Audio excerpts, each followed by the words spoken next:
Bayangkan, kamu bangun tidur suatu pagi, buka berita, dan baca headline yang bikin jantung kamu berhenti sebentar. Aset negara kamu, minyak, emas, rekening bank, tiba-tiba dibekukan oleh Amerika Serikat. Bukan karena perang, bukan karena bom, tapi karena selembar kertas kebijakan dari Washington. Kedengarannya seperti film fiksi ilmiah kan?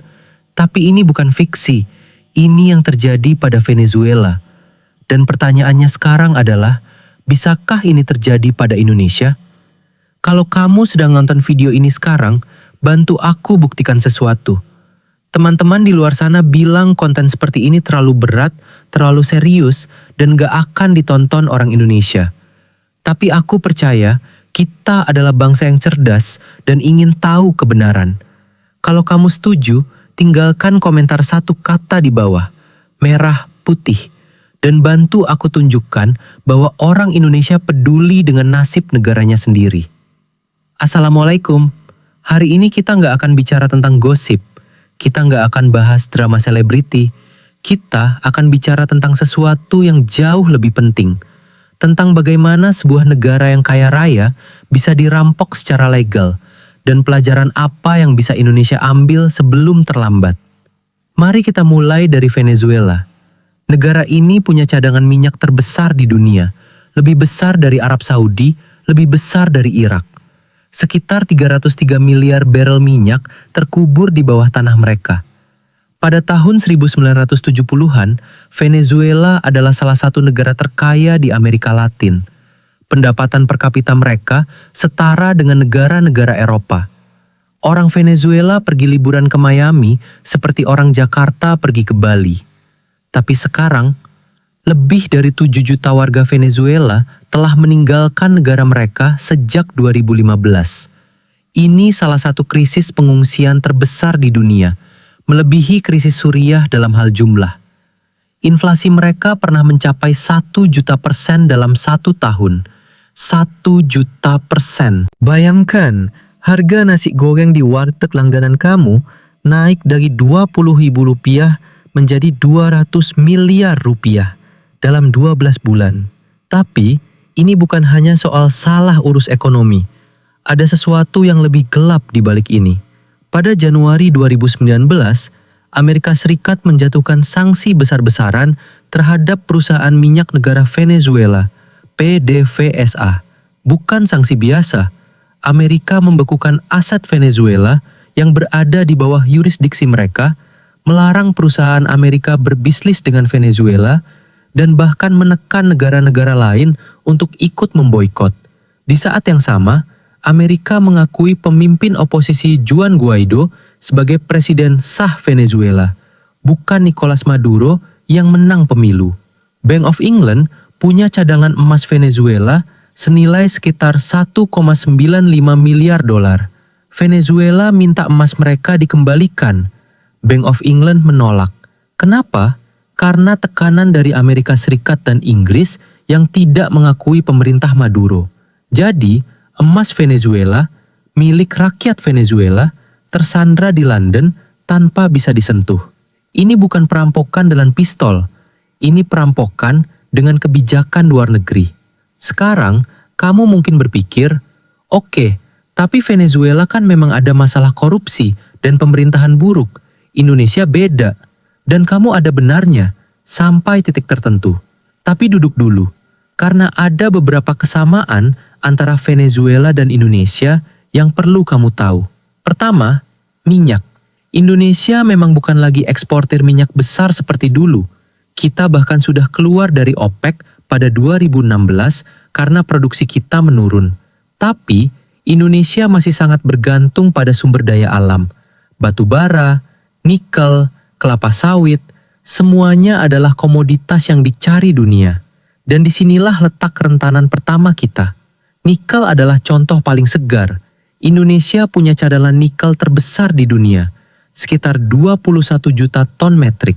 Ketika pemerintah Indonesia melarang ekspor biji nikel mentah pada 2020 untuk mendorong hilirisasi, Uni Eropa langsung menggugat Indonesia ke WTO. Dan pada 2022, WTO memutuskan bahawa Indonesia melanggar aturan perdagangan internasional. Fikir tentang itu sebentar. Indonesia mencuba memproses sumber daya alamnya sendiri supaya nilai tambahnya tinggal di dalam negeri seperti yang dilakukan negara maju selama ratusan tahun dan malah digugat. Ini bukan perang senjata, ini perang aturan dan Indonesia menang banding. Tapi berapa lama kita bisa terus berjuang sendirian melawan sistem yang memang dirancang untuk menguntungkan negara-negara kaya? Kesamaan kedua adalah ketergantungan pada dolar Amerika. Ini yang sering kita lupakan.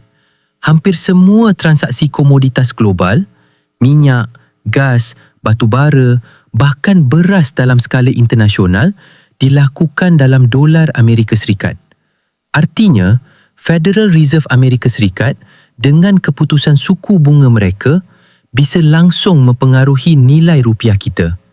Ketika The Fed menaikkan suku bunga pada 2022 dan 2023, rupiah langsung tertekan hingga mendekati RM16,000 per dolar. Bukan kerana kesalahan Indonesia, tapi kerana keputusan yang dibuat di Washington. Venezuela juga dulu bergantung pada sistem dolar dan ketika sanksi dijatuhkan, mereka tidak bisa lagi menjual minyak mereka dengan mudah, tidak bisa mengakses sistem perbankan internasional SWIFT dan ekonomi mereka runtuh bukan semata kerana kebijakan dalam negeri, tapi kerana sistem keuangan global yang dikontrol negara lain. Ini bukan teori konspirasi. Ini kenyataan yang diakui oleh ekonom-ekonom mainstream termasuk dari IMF sendiri. Tapi sebelum kita panik, ada kabar yang lebih menarik. Dan ini adalah bahagian yang mungkin belum banyak kamu dengar. Indonesia sudah mulai bergerak.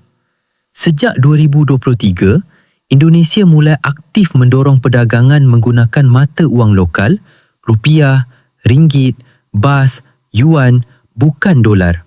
Bank Indonesia menandatangani perjanjian local currency transaction dengan beberapa negara ASEAN dan juga dengan China, Jepang dan Korea Selatan. Ini bukan gerakan revolusioner dalam semalam, Tapi ini langkah nyata untuk mengurangi ketergantungan pada dolar. Indonesia juga bergabung secara resmi dengan BRICS pada Januari 2025. BRICS yang kini mencakup Brazil, Rusia, India, China, Afrika Selatan dan beberapa anggota baru sedang mengeksplorasi sistem pembayaran alternatif yang tidak bergantung pada SWIFT atau dolar.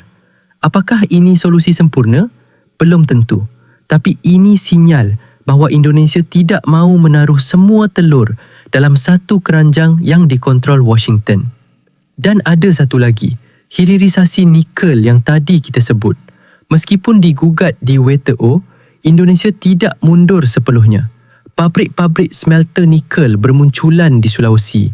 Indonesia kini mulai mengekspor baterai kendaraan listrik dan bukan sekadar biji mentah. Ini persis yang gagal dilakukan Venezuela dengan minyak mereka. Mereka jual mentah, dapat wang, habiskan dan ketika harga minyak jatuh atau sanksi dijatuhkan, tidak ada industri yang tersisa. Jadi Indonesia lebih siap dari Venezuela? Dalam beberapa hal, ya. Tapi ada satu kelemahan besar yang masih mengintai. Utang luar negeri Indonesia pada akhir 2024 mencapai sekitar 427 miliar dolar Amerika Serikat. Ini bukan angka yang harus membuat kita panik. Rasio utang terhadap perdeba kita masih di kisaran yang dianggap aman oleh standard internasional, sekitar 39%. Tapi ingat, sebahagian besar utang ini dalam denominasi dolar.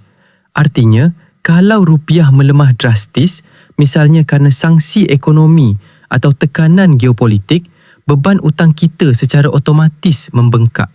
Venezuela pada puncaknya punya utang luar negeri yang bahkan lebih parah secara proporsional. Dan ketika akses mereka ke pasar keuangan internasional dipotong, mereka tidak bisa refinancing, tidak bisa bayar dan masuk spiral kematian ekonomi. Apakah Indonesia akan mengalami hal yang sama? Kemungkinan besarnya tidak. Setidaknya tidak dalam waktu dekat.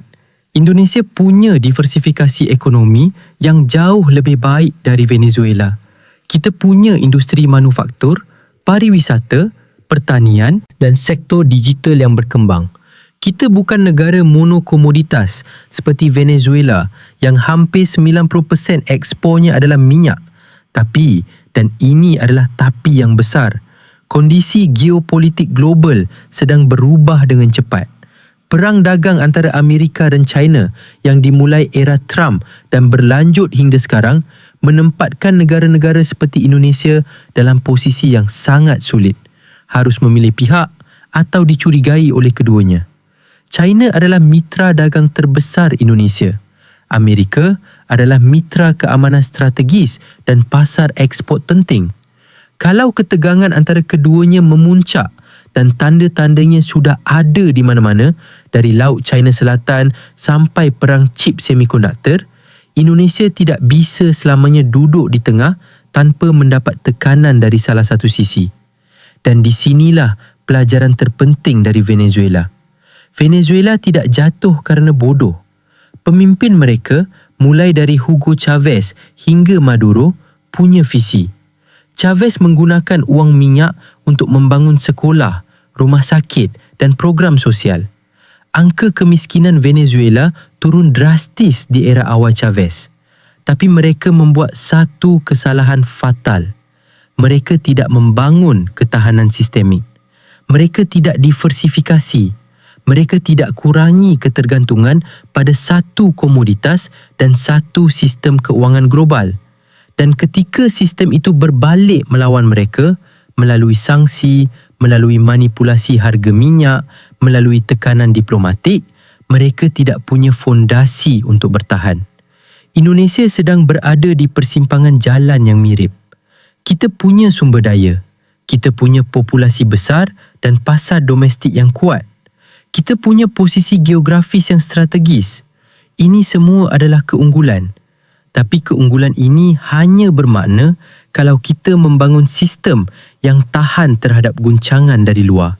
Hilirisasi bukan cukup kalau korupsi menggerogoti nilai tambahnya sebelum sampai ke rakyat. Bergabung dengan BRICS tidak otomatis melindungi kita kalau kita tidak punya industri dalam negeri yang kuat.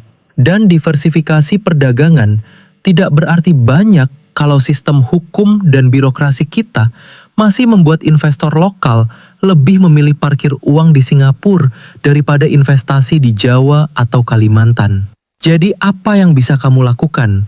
Kamu satu orang, bukan presiden, bukan menteri, tapi kamu adalah bagian dari narasi besar ini.